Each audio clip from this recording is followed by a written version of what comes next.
好，我们来看第9题哈，第9题，那一样这个可以因式分解成右边的，然后 A、B、C 均为整数，下列何者错误？好，那一样啊，195，其实这题跟前面那题很像啊，195你再除以15，好，这是15，然后这是3，好，好，那 B 的话13一定要养成习惯，先写上去，好，这是15x，然后这是13x。然后，好，接下来哈，你只能猜猜看了，你只能猜猜看，好，那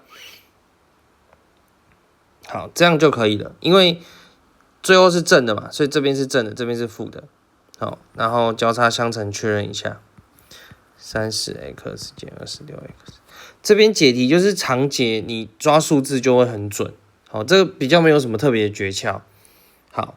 那15x 是减2，那你要注意哦 ，a 是2哦 ，a 不是负2哦，好，这题很坏哦，这题真的很坏。那这个 c 是负2哦 ，c 是负2哦，因为负2遇到前面的减号才会变加2，概念是这样子，所以 a 是小于0的吗？哦，那这个就 a 就是错的。